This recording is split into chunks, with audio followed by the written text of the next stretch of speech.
Ben ritrovati dalla redazione. Corsa contro il tempo per salvare la Tirso dalla chiusura e scongiurare il fatto che dopo la fine della cassa integrazione il 30 settembre circa 160 lavoratori si trovino senza un impiego. Il 12 giugno scade la composizione negoziata della crisi, cioè la procedura che consente di agevolare la ricerca di una soluzione.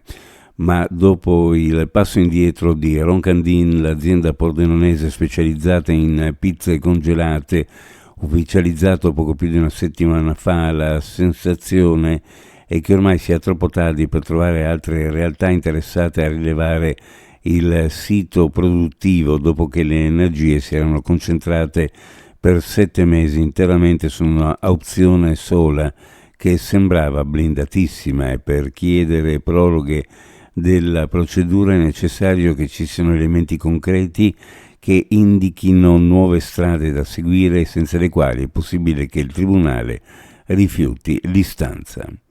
Cronaca: un incidente tra un'auto e uno scolabus con complicazioni a causa delle manovre di un auto articolato si è verificato in via Fiamme Gialle nel pomeriggio di ieri a Trieste.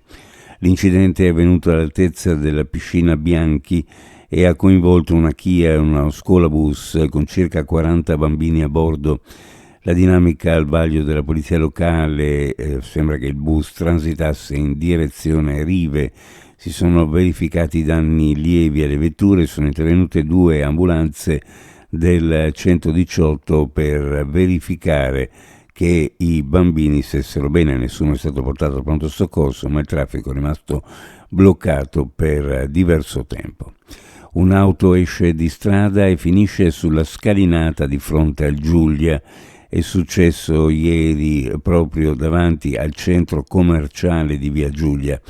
Non si sono registrati feriti, solo momenti di tensione e qualche difficoltà nel riportare in carreggiata la vettura.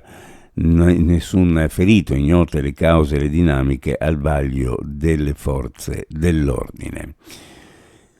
Da domenica entrano in vigore i collegamenti marittimi estivi del trasporto pubblico, lo annuncia l'assessore regionale alle infrastrutture Cristina Mirante. Dopo l'avvio del servizio Trieste-Barcola-Grignano-Sistiana dal 1 al 14 giugno, spiega Mirante, prenderanno un po' alla volta avvio a conclusione delle procedure di subaffidamento attuate dal gestore dei servizi di trasporto pubblico locale, la società TPL FVG SCAL, gli altri servizi marittimi stagionali previsti per quest'anno all'interno del contratto di servizio stipulato dalla Regione con la società affidataria dei servizi di trasporto pubblico locale su bacino unico regionale. In chiusura uno sguardo alle previsioni meteorologiche per la giornata: cielo in prevalenza poco nuvoloso con venti di brezza, sulla zona montana più probabile cielo variabile, zero termico, si porterà a 3.500 metri di quota, rendendo stabile l'atmosfera. Temperature minime in pianura fra 11 e 14, le massime fra 25 e 27 gradi centigradi, sulla costa minime fra 15 e 18, le massime fra 22 e 24 gradi. Previsioni a cura di ARPA e FVG Meteo. Ed è tutto per il momento con l'informazione, grazie per averci seguito, a più tardi.